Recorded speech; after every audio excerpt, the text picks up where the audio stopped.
पूर्णा सहकारी साखर कारखान्याचा गळीत हंगाम 2025-26 गव्हाण पूजन सोहळा संपन्न। पूर्णा सहकारी साखर कारखान्याचा गळीत हंगाम 2025-26 चा 45वा गव्हाण पूजन सोहळा दिनांक 31 ऑक्टोबर 2025 रोजी मोठ्या उत्साहात संपन्न झाला। या कार्यक्रमाचे अध्यक्षस्थान कारखान्याचे शेती व ऊस विकास समितीचे अध्यक्ष श्री शहाजीराव देसाई यांनी भूषवले। तर कार्यक्रमाचे उद्घाटन सन्माननीय संचालक श्री हरिभाऊ शेळके व बबनराव भिडे यांच्या शुभ हस्ते करण्यात आले।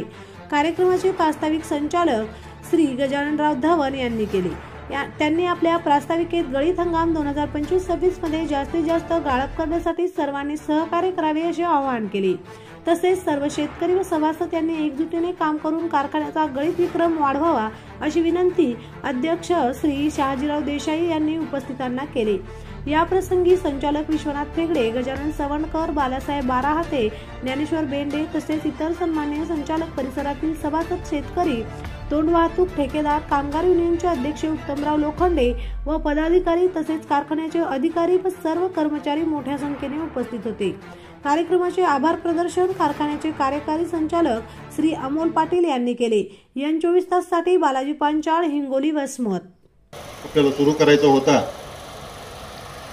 परंतु पावसाळा अद्याप संपलेला नाही। मागच्या 2-3 दिवसाखाली खूप मोठा पाऊस झाला, त्याच्यामुळे पुढे सुद्धा इथून 4 ते 5 दिवस अजून काही ऊस तोड करणं शक्य होणार नाही अशीच परिस्थिती शेतामध्ये आहे। 5 किंवा 6 तारखेला आपला सुद्धा कारखाना या ठिकाणी दिवसात चालू होईल।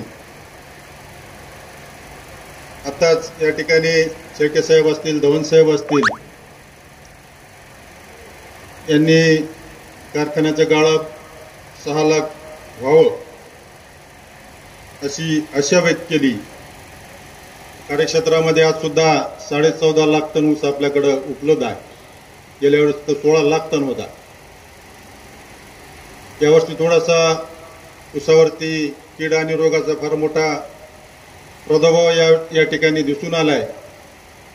थोडे ऊस तेवढे काही अवरेज देतील किंवा चांगला ऊस थोडा निघेल असं काही दिसत नाही।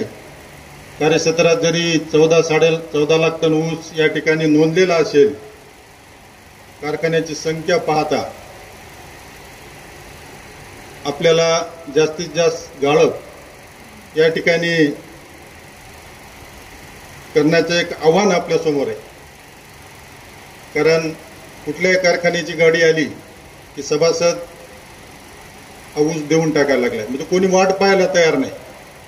धरणामध्ये 100% आपले दोन्ही धरणं भरलेले आहेत।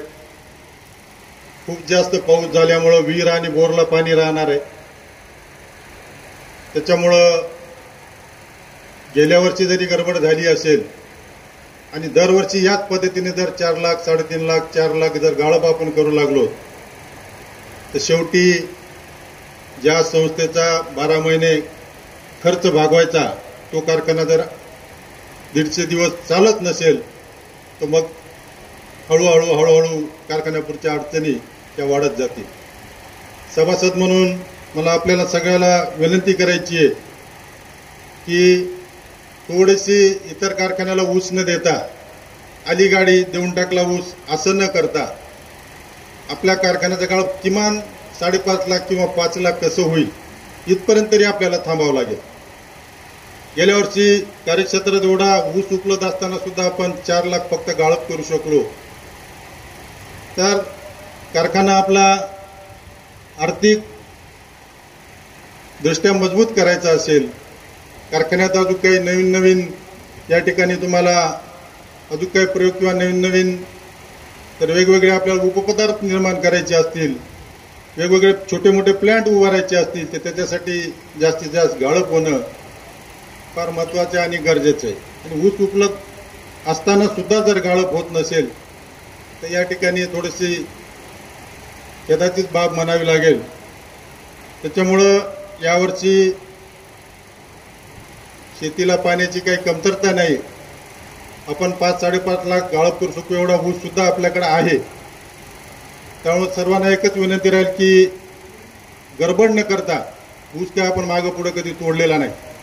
मागच्या 7 वर्षापासून मी या शेती समितीमध्ये काम करतोय, ऊस हा प्रोग्राम प्रमाणे तोडतो. ठीक आहे, फार कोणाची अडचण असेल, कोणाचं लग्न असेल, फारच दवाखान्याची अडचण असेल तर चेअरमन साहेबाच्या परवानगीने आपण एखादा दोन ऊसाच्या सभासदाचा ऊस आपण मागे पुढे करून आणतो.